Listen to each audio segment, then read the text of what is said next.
نحمده ونصلي على رسوله الكريم اما بعد فاعوذ بالله من الشيطان الرجيم بسم الله الرحمن الرحيم واتل ما اوحي اليك من كتاب ربك لا مبدل لكلماته ولن تجد من دونه ملتحدا واصبر نفسك مع الذين يدعون ربهم بالغداة والعشي يريدون وجهه ولا تعد عيناك عنهم تريد زینة الحیاة الدنیا ولا تطع من اغفلنا قلبه عن ذکرنا واتبع هواه وكان امره فرطا وقل الحق من ربكم فمن شاء فليؤمن ومن شاء فليكفر انا اعتدنا للظالمين نارا احاط بهم سرادقها صدق اللہ العظیم۔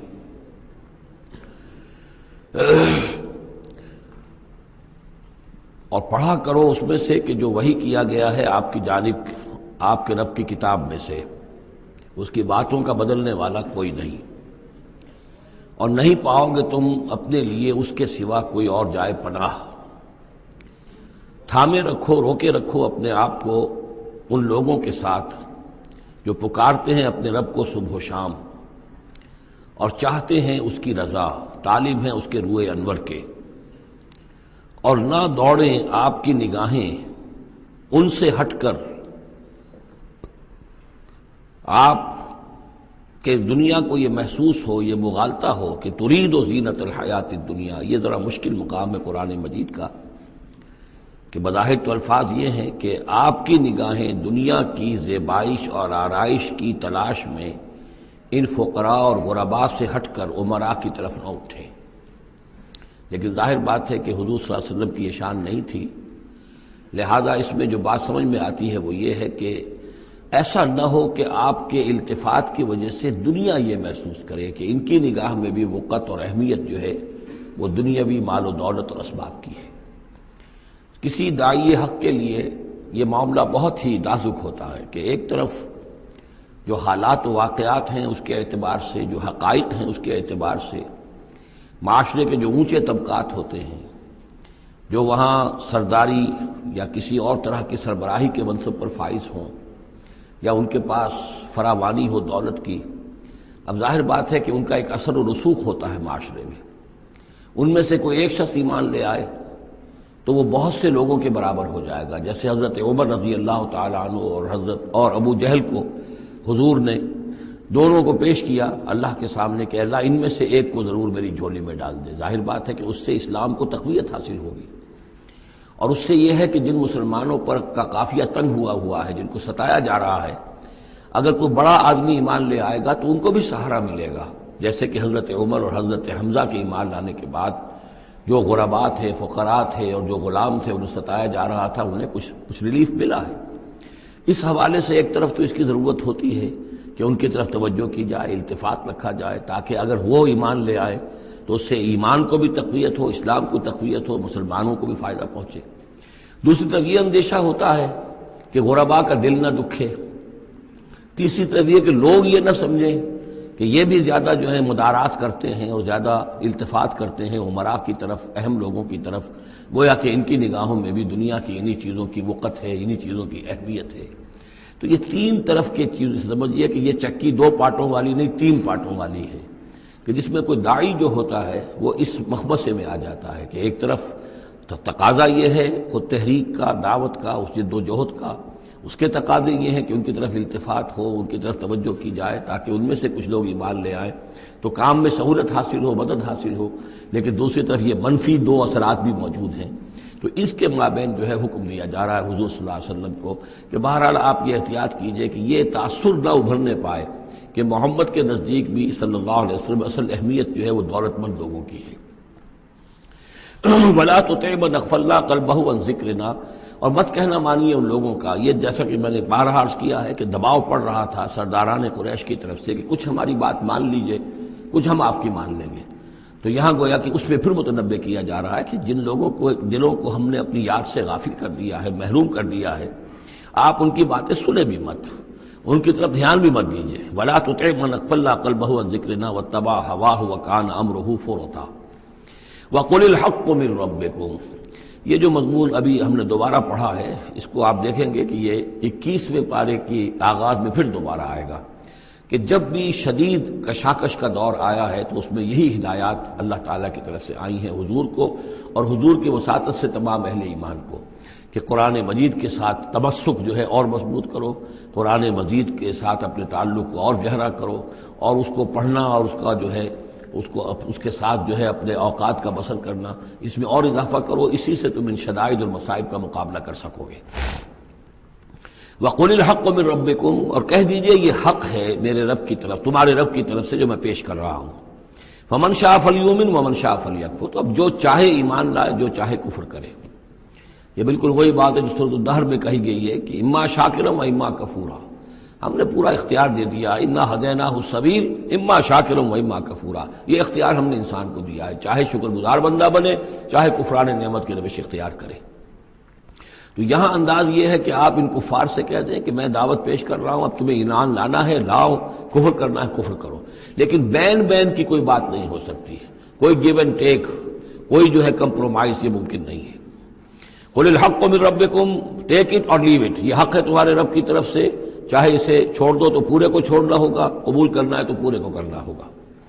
فَمَن شَاءَ فَلْيُؤْمِنْ وَمَن شَاءَ فَلْيَكْفُرْ إِنَّا أَعْتَدْنَا لِلظَّالِمِينَ نَارًا، ہم نے ظالموں کے لیے، کافروں کے لیے، مشرکوں کے لیے آگ تیار کر رکھی ہے، احاطہ بہم سرادقها، اس کی قناتیں ان کا احاطہ کر لیں گی، وہ قناتوں کی شکل میں آگ ہوگی، ان کو گھیرے میں لے لیں گی۔ وَإِن يَسْتَغِيثُوا، اور اگر وہ پیاس سے جہاں بلب ہو کر پانی مانگیں گے، يُغَاثُوا بِمَاءٍ كَالْمُهْلِ يَشْفِي الْوُجُوهَ، تو انہیں ایسا پانی دیا جائے گا پینے کے لیے کہ جیسے بھول، یہ جو محل کے ترجمے کئی کیے گئے ہیں، کھولتے تیل کی تلچھٹ، لاوا، پگھلا ہوا تانبا اور پیپ وغیرہ، مان سدید، ان میں، اور وہ اتنا گرم ہوگا یشوی الوجوہ کہ ان کے چہروں کو بھون دے گا۔ بیس الشراب، بہت ہی بری شے ہوگی پینے کی، وساعت مرتفقہ، اور یہ ان کے لیے ان کی آرام گاہ جو بنے گی جہنم، بہت ہی بری آرام گاہ ہوگی۔ اس کے برعکس وہی سائملٹینیس کنٹراسٹ کا اسلوب، ان الذین آمنوا وعملوا الصالحات، جو لوگ ایمان لائیں اور نیک عمل کریں، انا لا نضیع اجر من احسن عملا، ہمارا یہ اصول نہیں ہے کہ جو لوگ اچھے عمل کریں ان کے اجر کو ہم ضائع کر دیں، ان کا اجر بھرپور انہیں ملے گا۔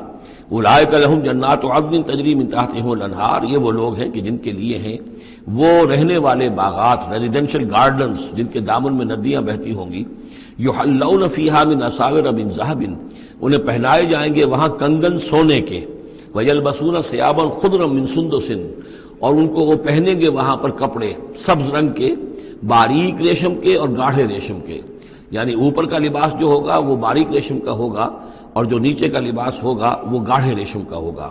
متکئین فیہا علی الارائک، اور وہ وہاں پر تکیہ لگائے ہوئے، ٹیک لگائے ہوئے بیٹھے ہوں گے تختوں کے اوپر۔ نعم الثواب، کیا ہی اچھا بدلہ ہوگا، وحسنت مرتفقہ، اور کیا ہی خوب ان کے لیے آرام گاہ ہوگی۔ 5ویں رکوع میں ایک مکالمہ آ رہا ہے دو اشخاص کا۔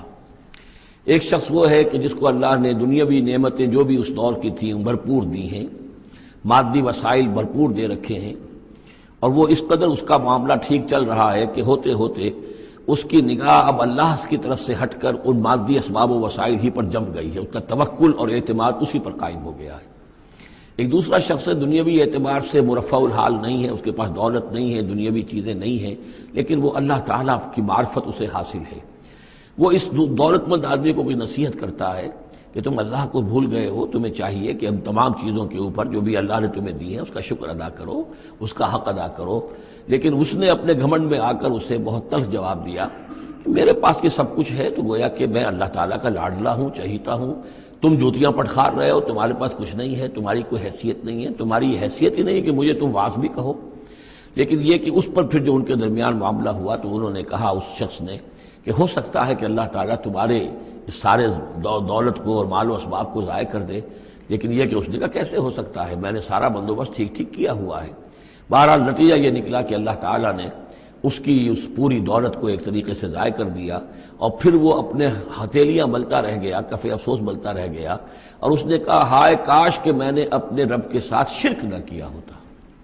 حالانکہ اس پورے رکوع میں کہیں کسی دیوی کا، دیوتا کا، کسی اور الہہ کا کہیں ذکر نہیں ہے۔ تو اس رکوع میں سمجھنے کی بات یہ ہے کہ ایک شرک ہے مادہ پرستی کا شرک، مادی اسباب و وسائل پر اتنا تکیہ ہو جائے، اتنا توکل ہو جائے، اتنا اعتماد ہو جائے کہ پھر اللہ تعالیٰ کو انسان بھول جائے، مسبب الاسباب پر سے نگاہ ہٹ جائے اور وہ سمجھے کہ سارا اعتماد اور توکل میرا ان مادی اسباب و وسائل پر ہے۔ تو یہاں گویا کہ اس نے ان مادی وسائل و اسباب ہی کو اپنا معبود بنا لیا ہے۔ تو یہ شرک ہے جو اس دور کا سب سے بڑا شرک ہے۔ اس دور میں بت پرستی کا شرک بہت کم رہ گیا ہے، اب ستارہ پرستی کا شرک کہاں رہ گیا ہے؟ کون لوگ ہیں جو ستاروں کو پوجتے ہیں؟ اب تو انسان سمجھتا ہے ستاروں تک تو ہم پہنچ ہی جائیں گے، ہمارا علم تو پہنچ ہی چکا ہے، چاند تک ہم اتر آئے ہیں، اب چاند کو کون پوجے گا؟ یہ جو اب ساری جو ہے اب جو پوجا پاٹ ہو رہی ہے وہ تو مادہ پرستی کی ہے، وہ دولت کی ہے، وہ در حقیقت یا وہ نظریاتی طور پر وطن پرستی ہے، اس کا ایک شرک ہے۔ تو یہ اس دور کے شرک کو سمجھنا بہت ضروری ہے، اور یہ رکوع اس اعتبار سے کہ اس میں کسی دیوی دیوتا کا ذکر نہیں ہے۔ تو شرک کون سا کیا اس نے؟ وہ شرک یہی ہے کہ اس نے دنیاوی مال و اسباب اور مادی اسباب و ذرائع کے اوپر اپنے سارے توکل کو جو ہے اس کے ساتھ منسلک کر دیا، یہی گویا کہ اس کو معبود بنا لینا ہے۔ وَاضْرِبْ لَهُم مَثَلَ الرَّجُلَيْنِ، ان کے لیے بیان کیجئے دو اشخاص کی مثال۔ جعلنا لأحدهما جنتین من اعناب، ان میں سے ایک کو ہم نے دیے تھے دو باغ انگوروں کے، وحففناہما بنخل، اور ان دونوں کو گھیرے میں لیا ہوا تھا کھجوروں کے درختوں نے۔ اب دیکھیے کہ انگوروں کی بیلیں ہیں، اور چونکہ ادھر ادھر سے ہوا تیز نہ آئے تو کھجوروں کے جھنڈ جو ہیں وہ چاروں طرف لگے ہوئے ہیں، تاکہ ان کے مابین جو اس کی انگوروں کی بیلیں ہیں وہ بڑی محفوظ ہیں۔ وجعلنا بینہما زرعا، ان کے درمیان کھیتی بھی تھی، یعنی یہ کہ اناج کا سامان بھی ہے اور انگوروں کی بیلیں بھی ہیں اور یہ کہ کھجوروں کے درخت بھی ہیں۔ کلتا الجنتین آتت اکلہا، اور وہ دونوں باغات اپنا پھل دیتے تھے، ولم تظلم منہ شیئا، سال بسال پھل آ رہا ہے، سال ہر سال ہو گئے، ہر سال پھل آ رہا ہے، اس میں کوئی کمی نہیں کرتے تھے۔ جب یہ چیز چلتی رہتی ہے تو آدمی کا خود بخود ایک توکل جو ہے وہ اس چیز کے ساتھ وابستہ ہو جاتا ہے، وہ بھول جاتا ہے کہ اس کی اللہ تعالیٰ کے فضل و کرم سے ہے یا اللہ کے اذن سے ہے، بلکہ یہ کہ وہ انہی چیزوں کو سمجھ بیٹھتا ہے کہ یہ دائم ہے اور قائم ہے۔ وَفَجَّرْنَا خِلَالَهُمَا نَهْرًا، اور ہم نے ان کے مابین ایک نہر بھی نکال دی تھی، آب پاشی کا بھی پورا نظام موجود ہے۔ وَكَانَ لَهُ ثَمَرٌ، اور اس کے میوے بھی تھے، یعنی یہ بھی تھا کہ باغ جو ہے پھلا ہوا اس وقت، انگور بھی ہیں اور کھجور بھی جو ہے درخت جو ہے لدے ہوئے ہیں۔ اور ایک اس کا مفہوم یہ بھی ہے میرے نزدیک جو زیادہ راجح ہے کہ اس کو اولاد بھی اللہ نے خوب دی تھی۔ جیسے درختوں پر پھل لگتا ہے تو انسان کے لیے اس کی اولاد جو ہے اس کے پھل کی حیثیت رکھتے ہیں، تو گویا کہ اس کو اولاد بھی ملی تھی۔ فقال لصاحبہ وہو یحاورہ، تو کہا اس نے اپنے ساتھی سے، ان سے وہ گفتگو کر رہے تھے، آپس میں گفتگو کر رہا، انا اکثر منک مالا واعز نفرا، میں تم سے کہیں بڑھ کر ہوں مال میں اور نفری میں۔ اب یہ نفری کے حوالے سے میں نے کانا لہو ثمر، اس کے بیٹے بھی تھے، اولاد بھی تھی، تو اس کے حوالے سے وہ نفری کی بات بھی کر رہا ہے، میرے بازو بھی بہت ہیں۔ وَدَخَلَ جَنَّتَهُ، اور وہ داخل ہوا اپنے باغ میں، وَهُوَ ظَالِمٌ لِنَفْسِهِ، اور وہ اپنے جان پر ظلم کر رہا تھا، یعنی اسی گمراہی کے اندر مبتلا تھا۔ قَالَ مَا أَظُنُّ أَن تَبِيدَ هَٰذِهِ أَبَدًا، انہوں نے کہا میں نہیں سمجھتا کہ یہ باغ بھی کبھی اجڑ سکتا ہے، کیا مجھے دھمکا رہے ہو کہ اللہ تعالیٰ جو ہے کہیں تم میری دولت سلب نہ کر لے؟ دیکھو میں نے کھجوریں کس حساب سے یہاں پر لگائی ہیں کہ کوئی اگر آئے بھی، کوئی باد سرسر آئے یا کوئی اور بھی ہوا کا تیز لو کے جھونکے آئیں تو وہ میری انگوروں کے بیلوں تک نہ پہنچے۔ یہ گویا کہ سینٹینلز کھڑے ہوئے ہیں، کھجور کے درخت جو ہیں وہ روک رہے ہیں۔ پھر میں نے یہاں پہ آب پاشی کا نظام ہے، میرے نہر چلی ہوئی ہے۔ ما اظن ان تبید هذه ابدا، میں نہیں سمجھتا کہ میرا یہ باغ جو ہے کبھی یہ کہ برباد بھی ہو سکتا ہے۔ وما اظن الساعة قائمة، اور یہ جو تم قیامت وغیرہ کی بات کر رہے ہو، اول تو میرا گمان نہیں ہے کہ کوئی قیامت کھڑی ہونے والی ہے۔ وما اظن الساعة قائمة، میں نہیں سمجھتا کہ یہ قیامت ہونے والی، ہاں ڈکوسلے سے ہیں، کچھ بڑوں سے سنا تو ہے۔ اور یہ کہ وَلَئِن رُدِدتُّ إِلَىٰ رَبِّي، اگر مجھے لوٹا ہی دیا گیا اپنے رب کے پاس، لَأَجِدَنَّ خَيْرًا مِنْهَا مُنْقَلَبًا، تو مجھے وہاں لازماً ملے گا بہت بہتر لوٹ کر۔ اب اس کے اندر ایک فلسفہ ہے ان کا کہ جب اللہ نے مجھے یہاں دیا، اللہ کے وہ منکر نہیں تھے، اللہ نے مجھے یہاں دیا ہے تو اس کا مطلب یہ کہ میں چہیتا ہوں، لاڈلا ہوں، یا اللہ نے مجھے صلاحیتیں دی ہیں، میں نے بڑی عمدہ پلاننگ کر کے باغ بنائے ہیں، سارا اس کا بندوبست کیا ہے، تو یہ میری جو صلاحیت ہے، یہ اللہ کی دی ہوئی جو میرے اندر ہے، یہ جو خیر ہے، یہ کہاں چلا جائے گا؟ آخرت میں بھی مجھے پھر ملے گا اور اس سے بہتر ملے گا، اور تم جیسے یہاں جوتیاں پٹخار رہے ہو ایسے وہاں پٹخارو گے۔ وَلَئِن رُدِدتُّ إِلَىٰ رَبِّي، اگر بالفرض ہو ہی گیا ایسا، لوٹا ہی دیا گیا میں اپنے رب کی طرف، لَأَجِدَنَّ خَيْرًا مِّنْهَا مُنقَلَبًا، تو اس سے بھی بہتر مجھے وہاں پر ملے گا۔ قال لَهُ صَاحِبُهُ، اب اس اللہ کے بندے نے جو نیک بندہ تھا کہا اس سے، اس کے ساتھی نے، وَهُوَ يُحَاوِرُهُ، اور ان سے گفتگو کر رہا تھا، أَكَفَرْتَ بِالَّذِي خَلَقَكَ مِن تُرَابٍ، کیا تو نے کفر کیا اس ہستی کا جس نے تجھے مٹی سے بنایا، ثم من نطفہ، پھر پانی کی گندے پانی کی بوند سے بنایا، ثم سواک رجلا، پھر تجھے ایک پورا انسان بنا کر کھڑا کر دیا۔ اب یہاں اور تجھے کفر کون سا کیا؟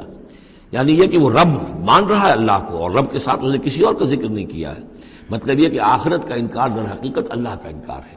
اگر تم آخرت کے بارے میں جو کہہ رہے ہو کہ نہیں میں نہیں سمجھتا کہ یہ کوئی ہونے والی بات ہے، تو چاہے تم اللہ کو اقرار کر رہے ہو، لیکن حقیقت میں اگر آخرت کو نہیں مانتے تو گویا کہ اللہ کا انکار ہے۔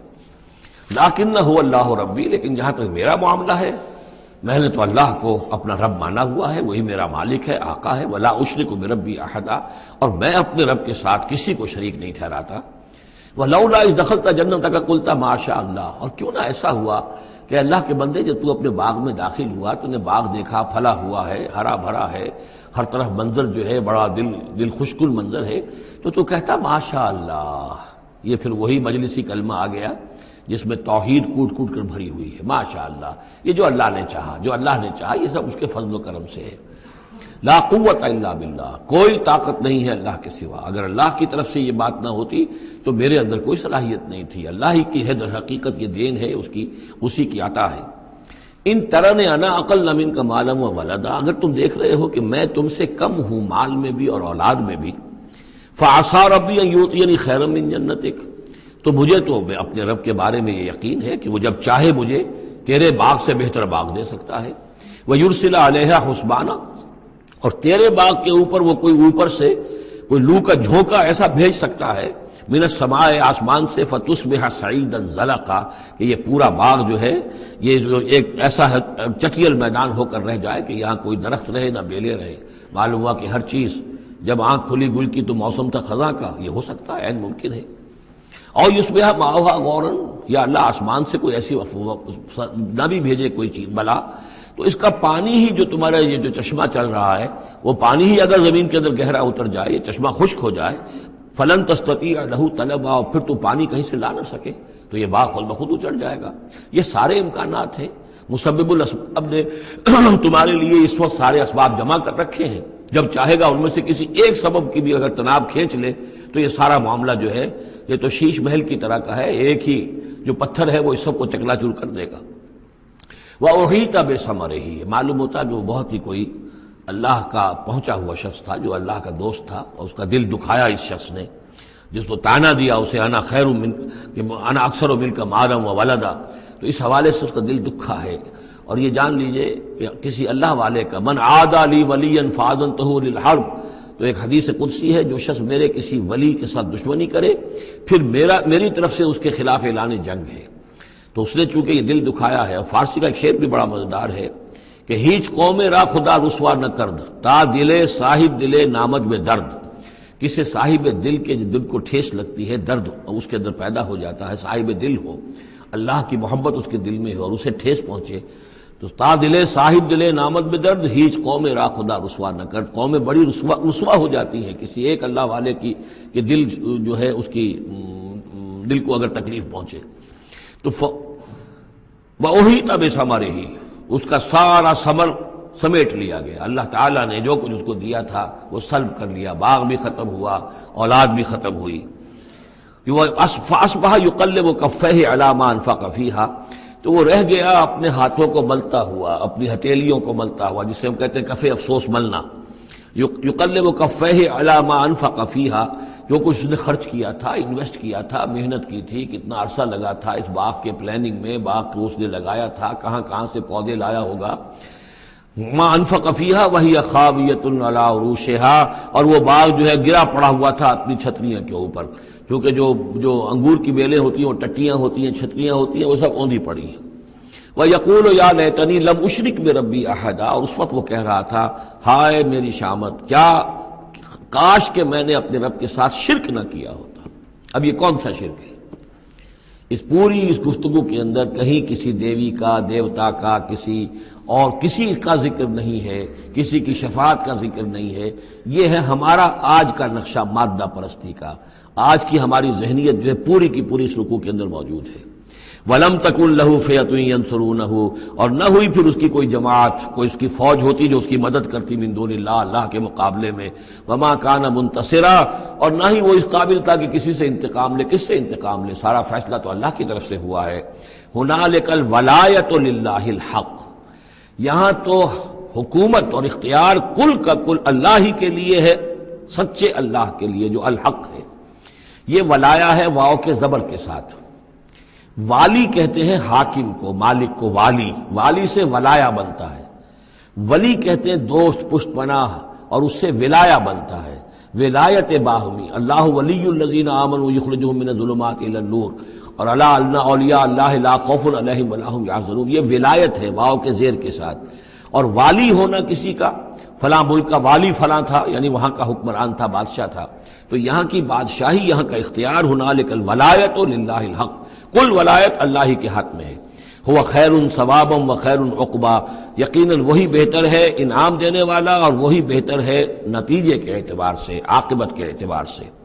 وَاضْرِبْ لَهُم مَثَلَ الْحَیَاةِ الدُّنْیَا، اور ان کے لیے ذرا بیان کیجئے ایک مثال دنیا کی زندگی کے لیے۔ کَمَاءٍ أَنزَلْنَاهُ مِنَ السَّمَاءِ، جیسے پانی کہ ہم نے اتارا آسمان سے، فاختلط بہ نبات الارض، اس کے ساتھ رل مل کر زمین کا جو سبزہ ہے وہ نکل آیا۔ فاصبح حشیما تذروہ الریاح، اب یہ ایک لمبی بات ہے جسے مختصر کیا گیا کہ پھر کچھ عرصے کے بعد وہ سبزہ جو ہے وہ زرد پڑ جاتا ہے، پھر دھوپ کے اندر سوکھ کر پیلا ہو گیا، پھر چورا چورا ہو گیا، پھر وہ چٹیل زمین کی زمین رہ گئی۔ تو زندگی کا یوں سمجھیے کہ جیسے فصل لے لیجئے، کھیت کے اندر آپ نے بیج ڈالے ہیں، ہل چلایا ہے، پانی دیا ہے، اب فصل ہے، لہرا رہی ہے، ہریاول ہے، بڑا دل خوشکن منظر ہے۔ کچھ دنوں کے بعد اسی فصل کے اوپر جو زردی آ جاتی ہے، پھر وہ پک گئی ہے، اس کے بعد وہ کٹ جاتی ہے، کٹنے کے بعد پھر وہی منظر وہی ہے، وہی ویران منظر ہے، اور کہیں کہیں جو ہے وہ جو بھی توڑی کے تن کے کچھ پڑے ہوئے ہیں، اللہ اللہ خیر صلی اللہ۔ یہ جو سائیکل ہے، یہ پلانٹ لائف کی سائیکل ہے، 3 مہینے کی ہے، 4 کی ہے، 6 کی ہے، 7 کی ہے، یہی ہے نا۔ لیکن یہی سائیکل ایک بڑے پیمانے پر انسانی زندگی کی ہے۔ ایک بچہ پیدا ہوا، اس وقت جو ہے بڑی خوشیاں منائی گئیں، پھر وہ بڑا جوان ہوا، قوی ہوا، طاقت والا ہوا، پھر اس کے اوپر ادھیڑ ابھر آ گئی، بال میں سفیدی آ گئی، چہرے پر جو ہے وہ جھریاں پڑنی شروع ہوئیں، اس کے بعد پھر اس پر موت وارد ہوئی، پھر اسے قبر میں اتار دیا گیا، وہ مٹی سے تھا اور مٹی میں جا کر مل گیا۔ ایک ہی سپین ایک چل رہا ہے، سائیکل چل رہا ہے۔ یہ انسانی زندگی کا سائیکل ہے، اور یہ جو نباتاتی زندگی کا سائیکل ہے، فرق اس میں کچھ نہیں ہے۔ اوپر سے پانی آیا اور زمین کا سبزہ نکل آیا، اوپر سے روح آئی ہے، اور ہمارے یہ اجساد اس زمین سے نکلے ہوئے ہیں۔ ان دونوں نے مل کر ہمیں اس حیات دنیاوی کی ایک شکل دے دی ہے۔ روح اوپر سے آئی ہے، زمینی شے نہیں ہے۔ بولے روح من امر ربی، اور یہ کہ زمینی طور پر جو بھی کچھ ہے، جو نظام ہے یہاں کا، اس میں یہ ہمارا جسم بنتا ہے اپنے ماؤں کے پیٹوں میں، اور پھر یہ روح کے ساتھ مل کر اس دنیا کی زندگی کے اندر ایک جو ہے ایک وقفہ امتحان جو ہے اس کو بسر کر رہا ہے۔ وَاضْرِبْ لَهُم مَثَلَ الْحَیَاةِ الدُّنْیَا، ان کے لیے دنیا کی زندگی کی مثال بھی بیان کیجئے، کَمَاءٍ أَنزَلْنَاهُ مِنَ السَّمَاءِ، جیسے کہ پانی جو ہم نے اتارا آسمان سے، فاختلط بہ نبات الارض، تو پھر اس کے ساتھ سبزہ جو ہے زمین کا رل مل کر نکل آیا، فاصبح حشیما، پھر وہ ہو گیا چورا چورا، تذروہ الریاح، کہ جنہیں ہوائیں لیے اڑتی ہیں، اڑتی پھر رہی ہیں۔ وَكَانَ اللَّهُ عَلَىٰ كُلِّ شَيْءٍ مُقْتَدِرًا، اور یہ اللہ تعالیٰ جو ہے ہر شے پر قادر ہے۔ اس کے لیے جیسے یہ سائیکل چل رہا ہے تمہارا نباتاتی، ایسے ہی حیواناتی ہے، ایسا ہی تمہارا انسانی زندگی کا ہے۔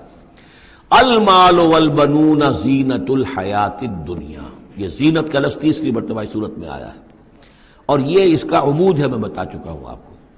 انا جعلنا ما علی الارض زینۃ لہا لنبلوہم ایہم احسن عملا۔ پھر آیا ترید زینت الحیات الدنیا۔ اے نبی دیکھیے کہیں لوگوں کو گمان نہ ہو کہ محمد بھی دنیا کی زندگی کی زیبائش اور آرائش ہی پر ریجھے ہوئے ہیں، معاذ اللہ، صلی اللہ علیہ وسلم۔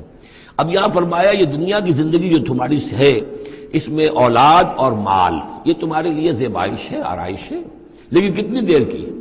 صرف اس زندگی کا معاملہ ہے، اسی کے لیے یہ ساز و سامان ہے جو برت لوگے، یہ رشتے جو ہیں یہ بھی یہاں ہی کے لیے ہیں، آخر میں تو ظاہر بات ہے کہ پھر جو ہے تمہیں اکیلے جا کر پیش ہونا اللہ کی عدالت میں، نہ کوئی باپ تمہارا ساتھ دے گا، نہ کوئی بیوی ساتھ دے گی، نہ کوئی بیٹا ساتھ دے گا. کلہم آتی ہے یوم القیامت فردا. اگلی سورہ جو ہے سورہ مریم، اس کے اندر یہ بات آ رہی ہے. اکیلے اکیلے جو ہے پھر وہ اپنا پورا محاسبہ جو ہے اس کو فیس کرنا ہے. المال والبنون زینت الحیات الدنیا، مال اور بیٹے یہ دنیا کی زندگی کی رونق ہیں. والباقیات الصالحات، باقی رہنے والی تو نیکیاں ہیں. نیکی کوئی کمائی ہے اس 30 سال میں، 40 سال میں، 50 سال میں، تو ان کے لیے بقا ہے. مال کے لیے کوئی بقا نہیں ہے. الباقیات الصالحات خیر عند ربک ثواب و خیر عملا، وہ یقیناً بہتر ہیں تیرے رب کے نزدیک ثواب کے اعتبار سے، بدلے کے اعتبار سے بھی، اور توقع اور امید کے اعتبار سے. امید اگر کوئی لگانی ہے تو یہ مال اسباب سے نہ لگاؤ. امید اگر لگانی ہے تو اولاد سے نہ لگاؤ. امید لگانی ہے تو کوئی نیکی اگر ہے اور آخرت میں اس کا اجر و ثواب کی توقع ہے تو تمہارے لیے سہارا جو ہے اصل بننا چاہیے وہ. وَيَوْمَ نُسَيِّرُ الْجِبَالَ، اب یہ قیامت کا نقشہ کھینچا جا رہا ہے. اور جس دن کے ہم چلائیں گے پہاڑوں کو، وَتَرَى الْأَرْضَ بَارِزَةً، اور تم دیکھو گے کہ زمین بالکل ننگی ہو گئی ہے، کوئی اونچائی نہیں رہی، کوئی نیچائی نہیں رہی، کوئی اونچ نہیں، کوئی ٹیڑھ نہیں، کچھ نہیں، سیدھی چٹیل. پہاڑ چل جائیں گے تو ظاہر بات ہے کہ یہ اونچائیاں ختم ہو جائیں گی. وَحَشَرْنَاهُمْ، اور ہم ان سب کو جمع کریں گے. وَلَمْ نُغَادِرْ مِنْهُمْ أَحَدًا، اور ان میں سے ایک کو نہیں چھوڑیں گے. کوئی بھی نسل انسانی کا جو حضرت آدم سے لے کر اور قیامت کے آخری ساعت تک جو لوگ بھی پیدا ہوں گے سب کے سب موجود ہوں گے. وَعُرِضُوا عَلَىٰ رَبِّكَ صَفًّا، وہ پیش کیے جائیں گے اپنے رب کے سامنے صفیں باندھے ہوئے. لَقَدْ جِئْتُمُونَا كَمَا خَلَقْنَاكُمْ أَوَّلَ مَرَّةٍ، یہ پہلے بھی مضمون آ چکا ہے. آ گئے ہونا ہمارے پاس جیسے کہ ہم نے پیدا کیا تھا پہلی مرتبہ. پہلی مرتبہ کب؟ عالم ارواح میں. وہ اکٹھے تھے سب کے سب. بعد میں جو دنیا میں پیدائش ہماری ہوئی ہے یہ تخلیق ہے دوسری مرتبہ. یہ زمینی تخلیق کے ساتھ روح کو جوڑ کر جو ہے یہ ہمارا در حقیقت یہ تخلیق ثانی ہے. تخلیق اول جو ہے وہ تو ہماری ارواح کی شکل میں ہوئی، اور وہی شکل میں تھی کہ آدم سے لے کر اگر کل دنیا کی زندگی 15,000 برس ہو، فرض کیجئے آدم کے بعد سے لے کر قیامت تک، تو 15,000 برس تک جتنے انسان نسل آدم میں پیدا ہوئے بیک وقت وہ موجود تھے اس وقت بھی، اور بیک وقت موجود ہوں گے قیامت کے میدان میں بھی. لَقَدْ جِئْتُمُونَا، آ گئے ہو ہمارے پاس، کما خلقناکم اول مرہ، جیسے کہ ہم نے پیدا کیا تھا تمہیں پہلی بار. بل زعمتم ان لن نجعل لکم موعدا، اس وقت ہم نے تم سے ایک قول و قرار لیا تھا، الست بربکم قالوا بلا، لیکن اس دنیا کی زندگی میں تمہیں یہ گمان ہو گیا تھا کہ تمہارے لیے ہم کوئی وقت، وعدے کا وقت مقرر نہیں کریں گے، یعنی ملاقات نہیں ہوگی. تم بھول گئے تھے اس ملاقات کو، جی چرا رہے تھے ہم سے ملنے سے. الذین لا یرجون لقاءنا، جو ہم سے ملاقات کے امیدوار ہی نہیں ہیں، اس خیال ہی کو ذہنوں سے دور رکھتے تھے کہ کبھی اللہ کے حضور میں حاضری ہے. ووضع الکتاب، اور اعمال نامہ لا کر رکھ دیا جائے گا. وضع، اب وہ اعمال نامہ کیا ہوگا؟ کون سا جوائنٹ قسم کا کوئی کمپیوٹر ہوگا؟ ہر فرد نوع بشر آدم کی ہر نسل کا اس میں پورا کارنامہ زندگی محفوظ ہوگا. آپ کو معلوم ہے جیسے کمپیوٹر کے اوپر ایک بٹن دبتا ہے اور وہ سب آ گیا، اور ایک بٹن دبے گا اس کا پورا جو چھپ کر بھی آ گیا. ایک ایک فرد کی پوری زندگی کا ریکارڈ موجود ہے. جیسا کہ میں نے کئی بار عرض کیا، ان چیزوں کا ماننا اب جتنا آسان ہو گیا ہے، آج سے 100 برس پہلے ماننا اتنا آسان نہیں تھا. کس قدر گہرے ایمان بالغیب کی ضرورت تھی.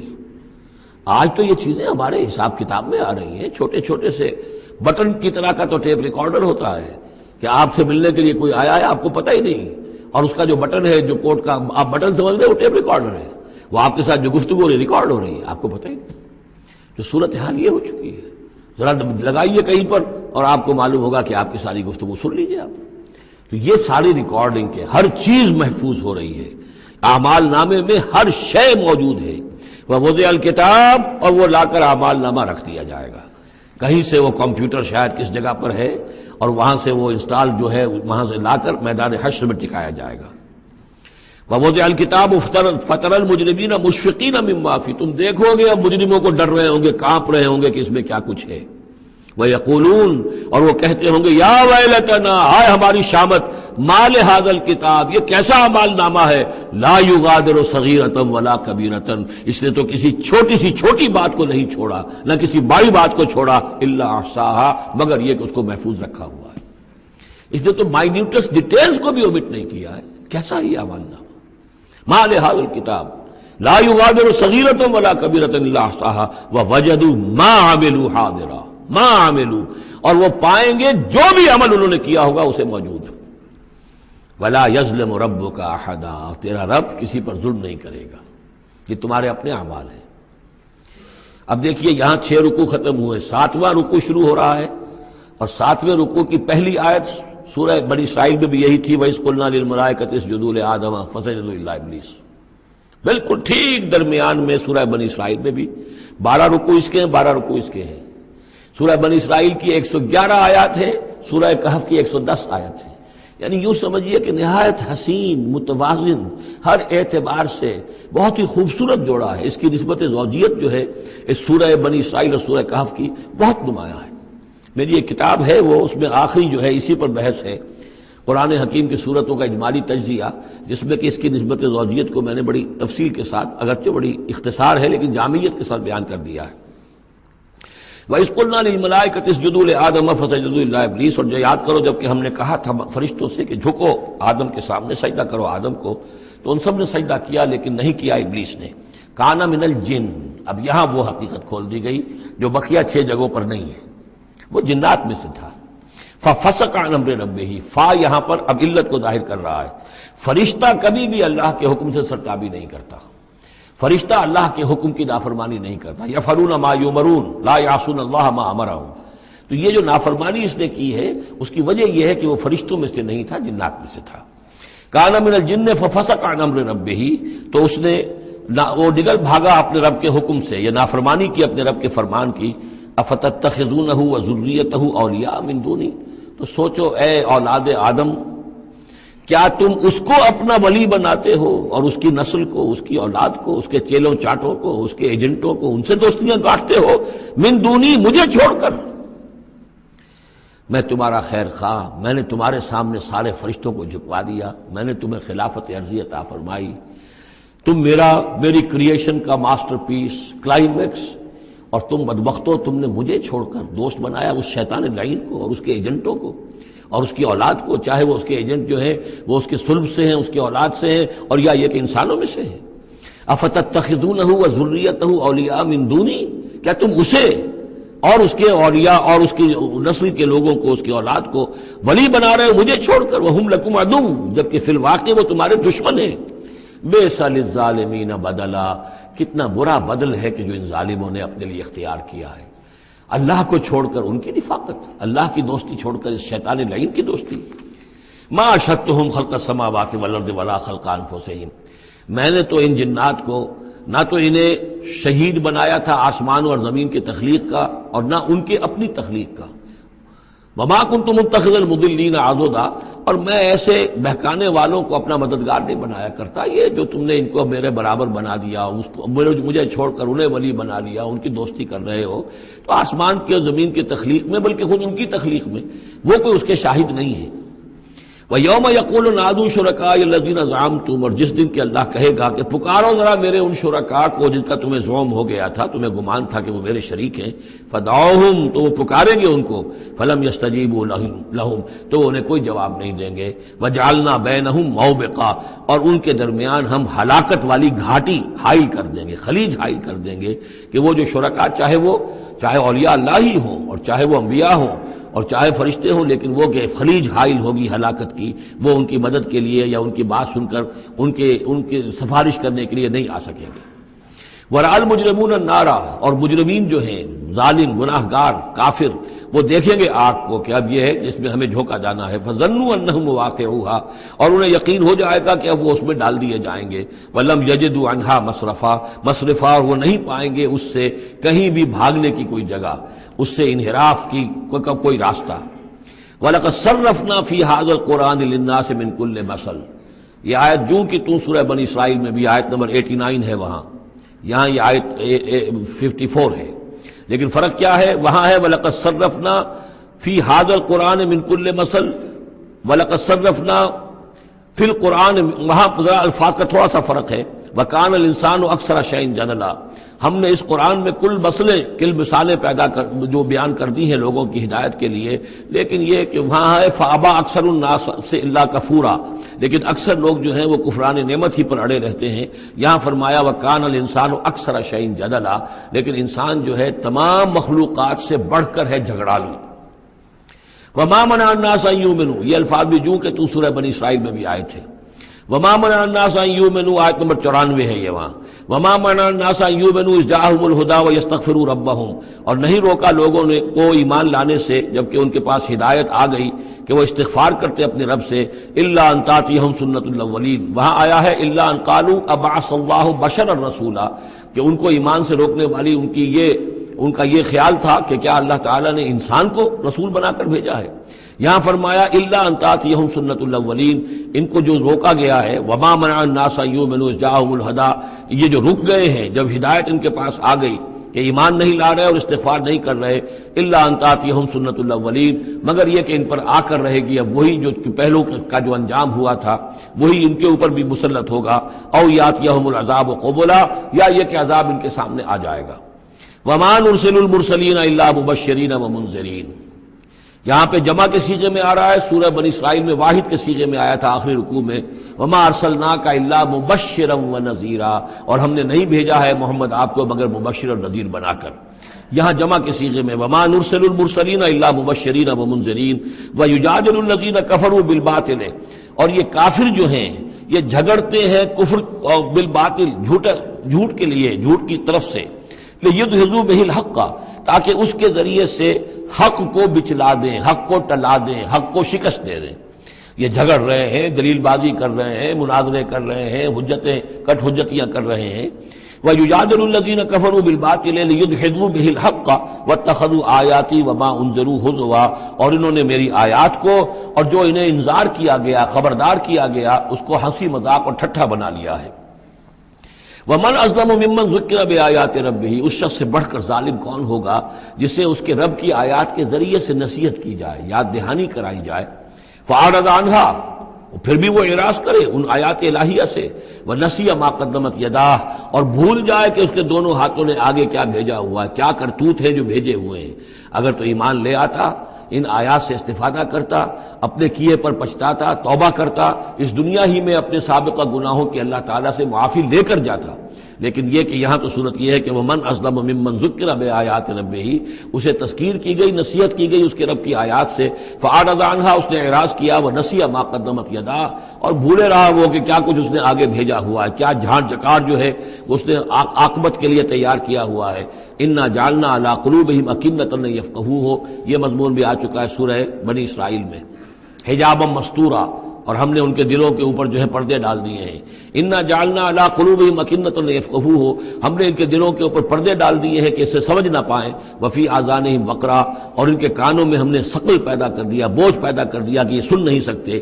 وان تدعوہم الی الہدی، اور اگر آپ پکاریں گے انہیں ہدایت کی طرف دعوت دیں گے، فلن یہتدوا اذا ابدا، تو یہ کبھی بھی ہدایت پانے والے نہیں ہیں۔ یعنی اب ان کے دلوں پر مہر لگ چکی ہے، اب اللہ تعالیٰ کا وہ جو قانون ہے ہدایت و ضلالت کا، اس کی جو آخری دفعہ ہے وہ ان کے اوپر لگ چکی ہے، ان کے اوپر اپلائی ہو چکی ہے۔ وَرَبُّكَ الْغَفُورُ ذُو الرَّحْمَةِ، اور آپ کا رب جو ہے بہت بخشنے والا ہے، بہت رحمت والا ہے۔ لَوْ يُؤَاخِذُهُم بِمَا كَسَبُوا لَعَجَّلَ لَهُمُ الْعَذَابَ، اگر وہ جو کچھ بھی ان کی کمائیاں ہیں، جو کرتوت ہیں، ان کے اوپر فوراً مواخذہ کر لیتا تو بہت جلدی ان کو عذاب جو ہے بھیج دیتا۔ اس سے پہلے آ چکا ہے، پھر زمین کے اوپر تو کوئی ایک انسان بھی باقی نہ رہتا اگر فوری طور پر انسان کو جو ہے سزا دے دی جائے۔ لَعَجَّلَ لَهُمُ الْعَذَابَ، تو اللہ تعالیٰ یقیناً بہت جلدی دے دیتا ان کو عذاب۔ بل لَهُم مَوْعِدٌ، نہیں، ان کے لیے ایک وقت ہے، وعدے کا وقت ہے جو معین ہے۔ لَن يَجِدُوا مِن دُونِهِ مَوْعِلًا، وہ اس سے کہیں سرکنے کی جگہ نہیں پائیں گے۔ جب وہ اجل آ جائے گی، جب وہ موعد آ جائے گا، جو وعدے کا وقت آ جائے گا، پھر جیسے پہلے ہم پڑھ چکے لا يستقدمون ولا يستاخرون، نہ اب آگے جا سکیں گے نہ پیچھے۔ وَإِذْ قَالَ وَتِلْكَ الْقُرَىٰ أَهْلَكْنَاهُمْ لَمَّا ظَلَمُوا، اور یہ وہ بستیاں ہیں جن کا کہ ذکر ہم قرآن مجید میں بار بار کر چکے ہیں۔ یہ احقاف کے اندر جو لوگ آباد تھے، اور یہ جو حجر میں لوگ تھے، اصحاب الایکا تھے، وہ عمورہ اور صدوم کی بستیاں تھیں۔ وَتِلْكَ الْقُرَىٰ أَهْلَكْنَاهُمْ لَمَّا ظَلَمُوا، ہم نے ان کے رہنے والوں کو ہلاک کیا جبکہ انہوں نے ظلم کی روش اختیار کی، شرک کی اور کفر کی روش اختیار کی۔ وَجَعَلْنَا لِمَهْلِكِهِمْ مَوْعِدًا، اور ان کی بھی ہلاکت اور بربادی کے لیے ہم نے ایک وعدے کا وقت معین کر دیا تھا، اس وقت معین سے پہلے عذاب ان پر بھی نہیں آ سکتا تھا۔ وَإِذْ قَالَ مُوسَىٰ لِفَتَاهُ لَا أَبْرَحُ حَتَّىٰ أَبْلُغَ مَجْمَعَ الْبَحْرَيْنِ أَوْ أَمْضِيَ حُقُبًا۔ اب یہ دو رکوع ہیں کہ جن میں حضرت موسیٰ علیہ السلام کے ایک سفر کا ذکر ہے۔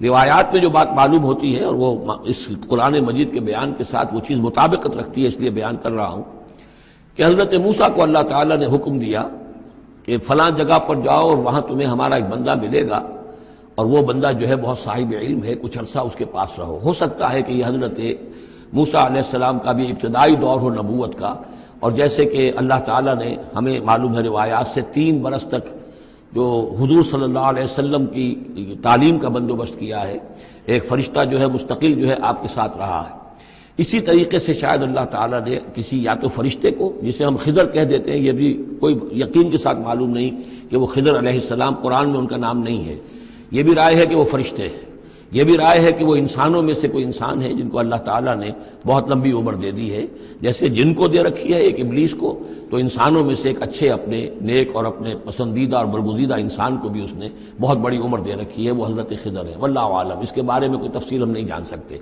لیکن یہ کہ حضرت موسیٰ علیہ السلام سے کہیں کسی جگہ پر ان کو یہ خیال آ گیا کہ شاید اس وقت روئے ارضی پر سب سے زیادہ علم جو ہے اللہ تعالیٰ نے مجھے عطا کیا ہے، لیکن اس کے لیے پھر ذرا تعدیباً اور تربیتاً اور تعلیماً اب انہیں کہا گیا کہ فلاں ہمارا بندہ فلاں جگہ جاؤ، تمہاری ملاقات ہوگی، کچھ دیر اس کے پاس رہو اور دیکھو کہ وہ اس سے کیا حکمت تم سیکھ سکتے ہو۔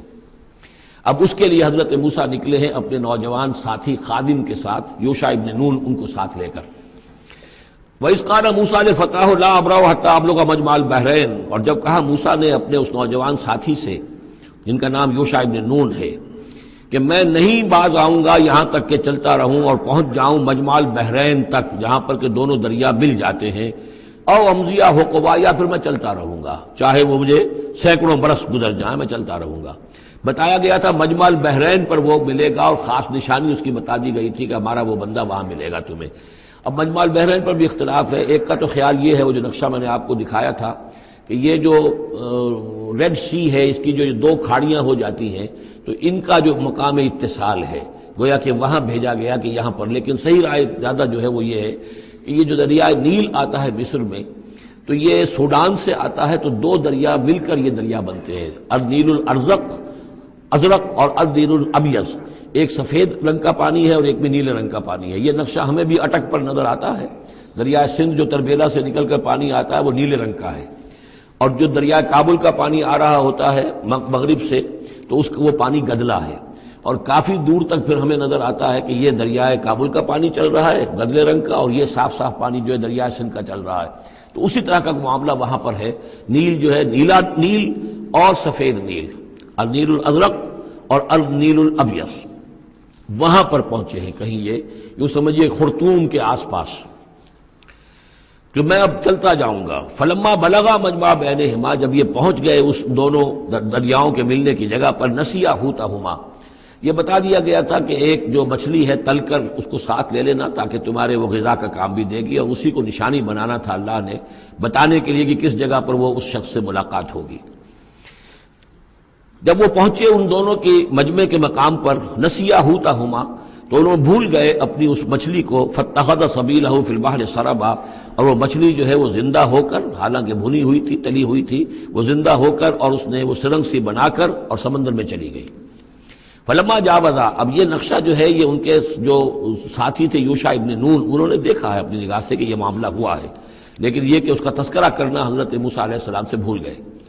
فلما جاوزا، جب وہ وہاں سے آگے نکل گئے، قال لفتاه آتنا غداءنا، انہوں نے اپنے اس نوجوان ساتھی سے کہا، خادم سے، کہ بھئی ہمارا وہ کھانا لے آؤ، ناشتہ لے آؤ، لقد لقینا من سفرنا ھذا نصبا، اب ہمیں اس سفر سے کوئی تکان طاری ہو گئی ہے، ایگزاسشن ہو رہی ہے۔ اور یہاں یہ نقطہ بیان کیا ہے مفسرین نے کہ چونکہ اس اصل مقام سے آگے نکل آئے تھے اس لیے اب تکان ہوئی ہے، ورنہ جو مقام تک پہنچنا تھا وہاں تک انہیں تکان کا کوئی احساس نہیں ہوا۔ قال ارأيت إذ أوينا إلى الصخرة، اس نوجوان نے یہ کہا خادم نے کہ آپ دیکھیے جب ہم اس چٹان کے پاس تھوڑی دیر کے لیے رکے تھے سستانے کے لیے، فإني نسيت الحوت، تو میں اس مچھلی پر نگاہ رکھنا بھول گیا، اس کی حفاظت کرنا بھول گیا۔ وما انسانی الا الشیطان ان اذکرہ، اور شیطان نے مجھے بلائے رکھا کہ میں آپ سے ذکر بھی نہیں کر سکا۔ واتخذ سبیلہ فی البحر، وہ تو زندہ ہو کر اور اس نے اپنا راستہ بنایا اور سمندر میں اتر گئی یا دریا میں اتر گئی۔ عجبا، بہت عجیب یہ واقعہ تھا جو پیش آیا تھا۔ قال ذالک ما کنا نبغی، اب حضرت موسیٰ نے کہا اسی کے تو ہم تلاش میں تھے، یہی تو نشانی بتائی گئی تھی کہ یہاں پر، اب چلو واپس وہیں۔ فارتدا علی آثارہما قصصا، تو وہ اب لوٹے اپنے نقوش پا کو دیکھتے ہوئے، چونکہ وہیں پہنچنا ہے اب جہاں پر کہ وہ مچھلی جو ہے وہ زندہ ہو کر اور دریا میں اتر گئی تھی۔ فوجد عبدا من عبادنا، اب جو وہاں پہنچے تو پایا ہمارے بندوں میں سے ایک خاص بندے کو۔ آتیناہ رحمتا من عندنا، ہم نے اسے رحمت عطا کی تھی خاص اپنے پاس سے۔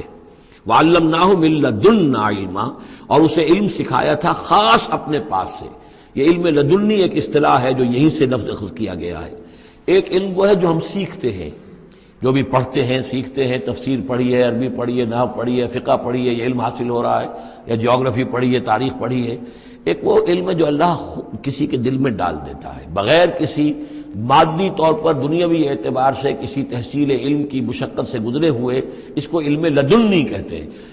لدن کہتے ہیں نزدیک، لدن اللہ، لدنی ہم نے اپنے پاس سے، اپنے خاص خزانہ فضل سے، خاص خزانہ فیض سے اسے علم عطا کیا تھا۔ ہم نے اسے رحمت بھی دی تھی، آتیناہ رحمتا من عندنا وعلمناہ من لدنا علما۔ قال لہ موسیٰ، ان سے کہا موسیٰ نے، هل اتبعک، اگر آپ اجازت دیں تو میں کچھ عرصہ آپ کے ساتھ رہوں، علی ان تعلمنی مما علمت رشدا، لیکن اس لیے اس شرط کے ساتھ کہ آپ مجھے بھی سکھائیں کچھ جو آپ کو علم دیا گیا ہے اور جو بڑی سعادت مجھے اللہ نے بتایا ہے کہ آپ کو اللہ نے بڑا عقل، بڑی سمجھ بوجھ اور بڑی حکمت عطا کی ہے۔ قال انک لن تستطیع معی صبرا، انہوں نے کہا کہ دیکھو تم میرے ساتھ رہ کر صبر نہیں کر سکو گے۔ وَكَيْفَ تَصْبِرُ عَلَىٰ مَا لَمْ تُحِطْ بِهِ خُبْرًا، اور کیسے صبر کرو گے اس چیز پر کہ جس کا کہ علم تمہارے پاس نہیں ہے، جس کا تم نے احاطہ نہیں کیا ہے، تمہیں تو بات بڑی غلط لگے گی، عجیب سی لگے گی۔ قَالَ سَتَجِدُنِي إِن شَاءَ اللَّهُ صَابِرًا، حضرت موسیٰ نے کہا کہ نہیں، انشاءاللہ آپ مجھے صابر پائیں گے، میں صبر کروں گا۔ وَلَا عَصِي لَكَ أَمْرًا، اور میں آپ کی کسی حکم کی خلاف ورزی نہیں کروں گا۔ اب دیکھیے یہاں انشاءاللہ صبر کے ساتھ تو آ گیا، ولا عاصی لک امرا، آپ کے حکم کی خلاف ورزی نہیں کروں گا، یہاں انشاءاللہ نہیں آیا ہے، اور اسی میں خلاف ورزی ہو گئی، یعنی یہ کہ انہوں نے جو حکم دیا تھا پھر اس کی وہ پابندی نہیں کر پائے۔ ولا تقولن لشیء انی فاعل ذلک غدا، اس کے ساتھ اس کو جوڑ لیجئے جو اب پڑھا ہے اسی صورت میں، حضور سے کہا گیا تھا کبھی نہ یہ کہیے گا، یہاں بھی کہتے ہیں انشاءاللہ میں کوشش کروں گا، انشاءاللہ اللہ تعالیٰ کے فضل و کرم سے میں آپ کے حکم کی خلاف ورزی نہیں کروں گا۔ قال فإن اتبعتنی، اب یہ حکم ہے ان کا، انہوں نے کہا کہ اگر تم میرے ساتھ چلنا چاہتے ہو، رہنا چاہتے ہو، فلا تسألنی عن شیء، تو کسی چیز کے بارے میں مجھ سے خود مت پوچھنا، حتی احدث لک منہ ذکرا، یہاں تک کہ میں خود اس کے بارے میں کوئی تذکرہ کروں، بس دیکھتے جاؤ جو بھی میرے ساتھ ہو رہا ہے، دیکھتے رہو، آبزرو کرو، چپ رہو، خاموش رہو، میں جب مناسب سمجھوں گا جو اصل حکمت ہے ان چیزوں کی کہ جو تمہارے مشاہدے میں آئیں گی وہ میں تمہیں بتا دوں گا، لیکن تم مجھ سے سوال نہیں کرو گے۔ فانطلقا، اب وہ دونوں چلے، گویا کہ حضرت موسیٰ نے وہ بات مان لی۔ حتی اذا رکبا فی السفینۃ، یہاں تک کہ جب وہ دونوں سوار ہوئے کشتی میں، خرقہا، اب ان صاحب نے، یہ جو صاحب موسیٰ انہیں کہیں یا حضرت خضر کہیں، انہوں نے کشتی کا ایک تختہ اکھاڑ دیا۔ قال خرقتہا لتغرق اہلہا، اب حضرت موسیٰ علیہ السلام کہاں خاموش رہنے والے تھے، اتنا غلط کام کر رہے ہو تم، ساری کشتی کو ڈبونا چاہتے ہو، کیا تم نے توڑ ڈالا ہے، پھاڑ دیا ہے اس کشتی کو تاکہ غرق کر دو اس کے اندر جو سوار ہیں ان سب کو؟ لقد جئت شیئا امرا، یہ تو آپ نے ایک بہت غلط کام کیا، بہت بھاری ایک جرم ہے جو آپ سے سرزد ہوا ہے۔ قال الم اقل انک لن تستطیع معی صبرا، انہوں نے کہا کیا میں نے نہیں کہا تھا کہ تم میرے ساتھ صبر نہیں کر سکو گے؟ تو اصل بات سمجھ لیجئے وہ کیا ہے کہ دنیا میں جو ظاہر میں کوئی عمل ہو رہا ہوتا ہے ہم اس کو دیکھتے ہیں، اس کے پیچھے اللہ کی کیا مشیت کام کر رہی ہے وہ ہمیں نظر نہیں آتی۔ بظاہر کوئی شے ہمارے لیے بری ہے، اس کے پیچھے کوئی خیر آ رہا ہے، ہم اس بری چیز کو برا سمجھ کر اور وہ ہم جو ہے نالا و شیون کا معاملہ اختیار کر دیتے ہیں۔ عسیٰ ان تکرہوا شیئا وہو خیر لکم وعسیٰ ان تحبوا شیئا وہو شر لکم واللہ یعلم وانتم لا تعلمون، یہ ہے اصل میں وہ بات کہ جو سورہ بقرہ میں ہم نے پڑھی تھی۔ ہو سکتا ہے تم کسی چیز کو برا سمجھو جبکہ حقیقت میں وہ تمہارے لیے بہتر ہو، اور ہو سکتا ہے کہ تم کسی چیز کو اچھا سمجھو، حقیقت میں تمہارے لیے وہ مضر ہو۔ اللہ جانتا ہے تم نہیں جانتے. تو تفویض الامر ہونا چاہیے اللہ کی طرف، اے اللہ جو تجھے میرے لیے پسند ہے. لیکن یہ جو بھی فرشتے کر رہے ہوتے ہیں، اور ظاہر بات ہے یہ بھی ہو سکتا ہے فرشتے ہوں یا اولیاء اللہ میں سے کسی کی روح ہے، تو جیسا کہ شاہ ولی اللہ کا قول میں نے آپ کو سنایا ہے کہ وہ بھی ملائکہ کے طبقہ اسفل میں شامل ہو جاتے ہیں اور وہی اللہ تعالیٰ کے احکام کی جو ہے تنفیذ کرتے ہیں. تو یہ شرعی احکام نہیں ہے، یہ تکوینی احکام ہے. کسی کا بچہ جو ہے چھت کے اوپر سے گرا مر گیا، اب وہ تو چیخ رہا ہے، ماں بھی چیخ رہی ہے، بہن بھائی بھی چیخ رہے ہیں. اب کیا پتا کہ یہ بچہ جو ہے اگر بڑا ہو جاتا تو یہ ماں باپ کے لیے سوہان روح ہوتا. اللہ نے ان کے لیے خیر کیا ہے کہ اس بچے کو اس وقت لے لیا ہے، لیکن انہیں تو پتا نہیں کہ آئندہ کیا ہونا تھا. تو ہم ظاہر کو دیکھ کر جو ہے گھبرا جاتے ہیں اور اس کو اپنے لیے برا سمجھ بیٹھتے ہیں، جبکہ اللہ تعالیٰ کی بیدک الخیر، اللہ کے ہاتھ میں خیر ہی خیر ہے. لیکن ہماری شارٹ سائٹڈنس ہے کہ جس کی وجہ سے ہم چیزوں کو کسی اور رنگ میں لے رہے ہیں. اس کے لیے یہ 3 واقعات ہیں کہ جو انہیں دکھائے گئے. قال لا تؤاخذنی بما نسیت ولا ترهقنی من امری عسرا. تو انہوں نے کہا، حضرت موسیٰ نے عرض کیا لا تؤاخذنی بما نسیت، مجھ سے مواخذہ نہ کیجئے اس پر کہ میں بھول گیا کہ میں نے آپ سے وعدہ کیا تھا کہ میں آپ سے کوئی سوال نہیں کروں گا. ولا ترهقنی من امری عسرا، اور نہ دباؤ ڈالیے مجھ پر میرے معاملے میں کچھ زیادہ سختی نہ کیجئے. ایسا نہ ہو کہ ایک ہی دفعہ کی میری غلطی کے اوپر کہتے ہیں جاؤ اب یہاں سے، بلکہ ذرا یہ نرمی کیجئے. فانطلقا، پھر چلے دونوں. حتی اذا لقیا غلام قتلہ، جب ایک نوجوان سے ملاقات ہوئی اس نے قتل کر دیا اس کو. حضرت خضر نے قالا قتلت نفسا زکیۃ بغیر نفس. حضرت موسیٰ علیہ السلام پھر بولے یہ کیا کیا آپ نے؟ ایک بے گناہ جان کو آپ نے قتل کر دیا اس کے بغیر کہ اس نے کسی کا خون بہایا ہو. لقد جئت شیئا نکرا، یہ تو آپ نے بہت ہی نامعقول حرکت کی ہے. قال الم اقل انک لن تستطیع معی صبرا. اب انہوں نے بھی ذرا ڈانٹ کے انداز میں کہا الم اقل لک، کیا میں نے نہیں کہا تھا تم سے کہ تم میرے ساتھ صبر نہیں کر سکو گے؟ قال ان سالتک عن شیء بعدها فلا تصاحبنی. حضرت موسیٰ نے عرض کیا کہ اچھا ٹھیک ہے، اب اگر تیسری مرتبہ مجھ سے غلطی ہو جائے، دوسری مرتبہ اور مجھے معافی دے دیں، اگر اب میں اس کے بعد کوئی آپ سے سوال کروں تو پھر ٹھیک ہے، آپ مجھے اپنے ساتھ نہ رکھیے گا. فلا تصاحبنی، پھر یہ کہ میں اپنا راستہ لے لوں گا. قد بلغت من لدنی عذرا، میری جانب سے آپ نے جو ہے حجت قائم کر دی ہے اور آپ عذر جو ہے اب آپ کر سکتے ہیں کہ آپ مجھے اپنے ساتھ نہ رکھیں، یعنی خطا میری ہے. فانطلقا، پھر چلے. حتی اذا اتیا اہل قریۃ استطعما اہلہا، اور جب یہاں تک کہ وہ پہنچے ایک بستی والوں کے پاس، وہاں انہوں نے ان سے چاہا کہ وہ انہیں کھانا کھلائیں. مسافر جیسے ہوتے ہیں کہ بھائی ہم لوگ آئے ہیں، مسافر ہیں، آپ کی بستی میں آئے ہیں تو ہمیں کھانا کھلائیے. فابوا ان یضیفوہما، تو وہاں کی بستی والوں نے، وہ ایسے کچھ کٹھور اور شقی لوگ تھے، انکار کر دیا ان کی ضیافت سے، انہیں کچھ کھانے کو نہیں دیا. فوجد فیہا جدارا، وہاں انہوں نے دیکھا ایک دیوار، یرید ان ینقضہ، کہ بالکل گرنے کو ہے، ٹوٹنے کو ہے، گرنے کو ہے. فاقامہ، تو وہ حضرت خضر نے اس کو سیدھا کر دیا، بنا دیا اور سیدھا کر دیا، مضبوط کر دیا. قال لو شئت لاتخذت علیہ اجرا. تو حضرت موسیٰ نے پھر کہا کہ اگر آپ چاہتے، یہ اتنے ناہنجار لوگ، انہوں نے مسافروں کو کھانا تک نہیں دیا اور آپ نے بغیر مزدوری لیے ہوئے ان کا کام کر دیا، ان کی دیوار سیدھی کر دی. لو شئت لاتخذت علیہ اجرا، آپ اس پر اجرت طلب کرتے ان سے، اور یہ جو اجرت سے جو ہے بہرحال ہم جو ہے کچھ نہ کچھ کھاتے پیتے. قال ھذا فراق بینی و بینک، کہ بس یہ اب میرے اور آپ کے درمیان اب علیحدگی کا وقت ہے. سأنبئک بتأویل ما لم تستطع علیہ صبرا، اب میں تمہیں بتائے دیتا ہوں اصل راز اور حقیقت ان چیزوں کا جس پر کہ آپ صبر نہ کر سکے.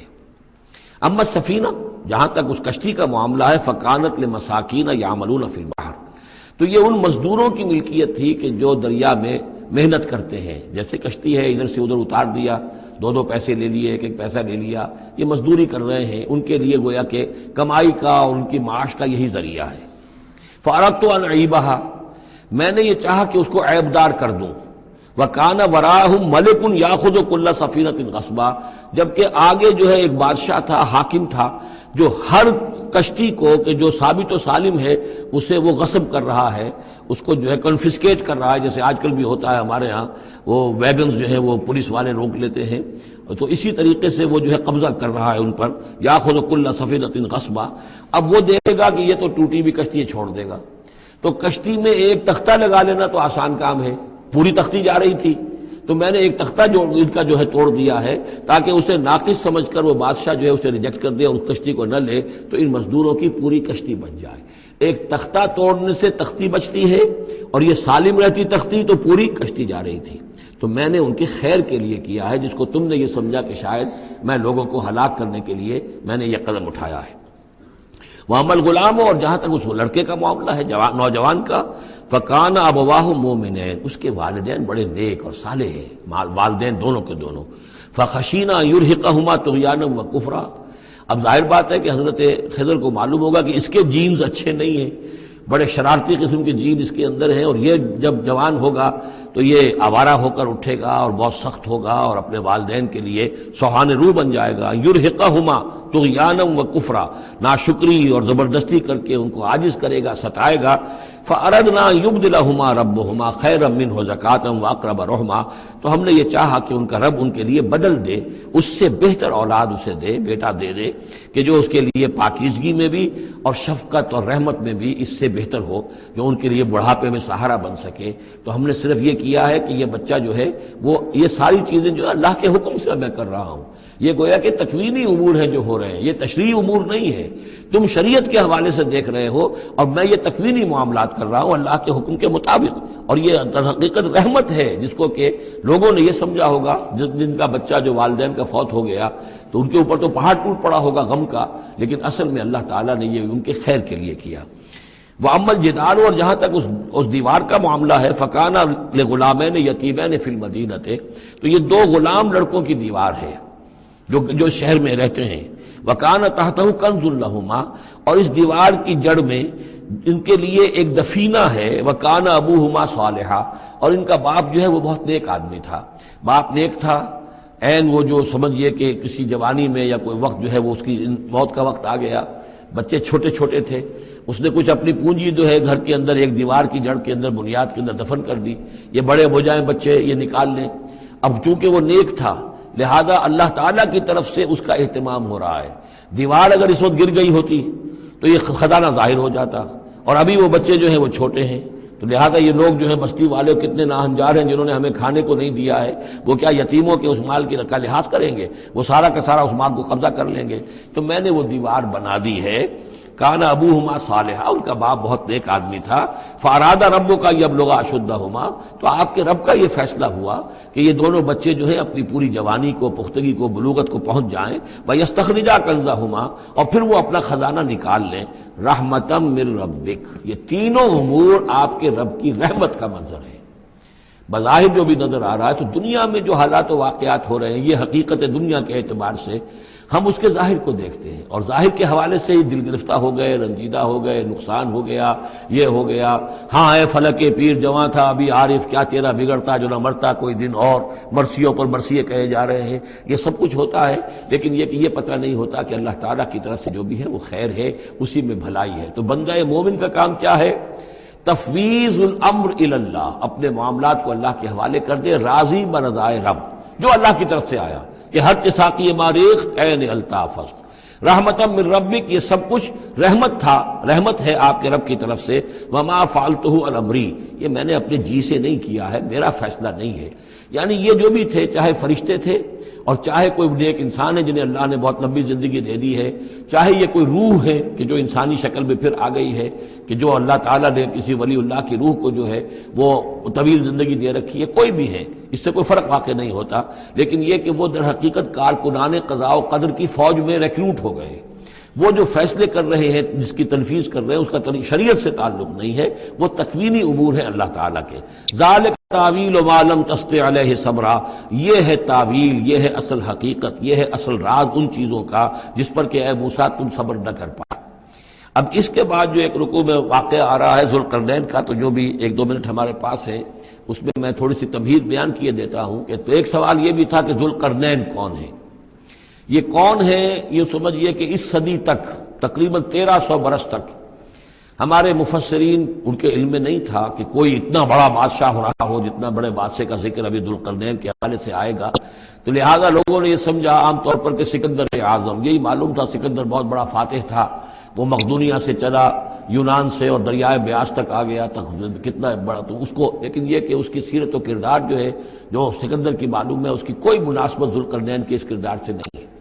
ذوالقرنین اصل میں ایران کے بادشاہ تھے، اور ایران اس وقت دو ملکوں میں پر میں منقسم تھا. اب بھی اگر ابھی کبھی نقشہ دیکھیں گے تو ایک علاقہ جو ہے ایران کا وہ تو ہے جو خراسان کا حصہ ہے. جو اصل ایران ہے اس کو بھی یوں سمجھیے دو حصوں میں، ایک پارس پرانا کہلاتا تھا جس سے فارس کا لفظ بنا ہے، اور دوسرا مادہ تھا، میڈیا یا مادہ. تو یہ ایک شخص ایسے ابھرے کہ جنہوں نے ان دونوں کو ملا کر ایک حکومت بنایا، اور وہاں سے سلطنت ایران کا جو یوں سمجھیے کہ جو ان کا ایک سنہرا دور ہے، اور ان کی عظمت و سطوت جس کی کہ وہ بہت زیادہ جس پر فخر کرتے ہیں، اس لیے کہ ایرانی قوم بڑی نیشنلسٹ ہے، نسل پرست ہے. ان کے اندر اپنی تاریخ پر، اپنی روایات پر جو ہے وہ بہت ان کو فخر ہے. تو وہاں سے وہ دور شروع ہوا، اور انہوں نے پھر اس علامت میں کہ میں نے دو ملکوں کو جوڑ کر ایک بنایا ہے، اپنے تاج کے اندر دو سینگ لگا لیے تھے، اور وہ جو ہے ذوالقرنین یہ لقب ان کا ہو گیا تھا. اس کے حوالے سے سوال کیا گیا، اور اس کے بارے میں تفصیل جو اگلے رکوع میں آئے گی. بارک اللہ لی ولکم فی القرآن العظیم ونفعنی وإیاکم بالآیات والذکر الحکیم.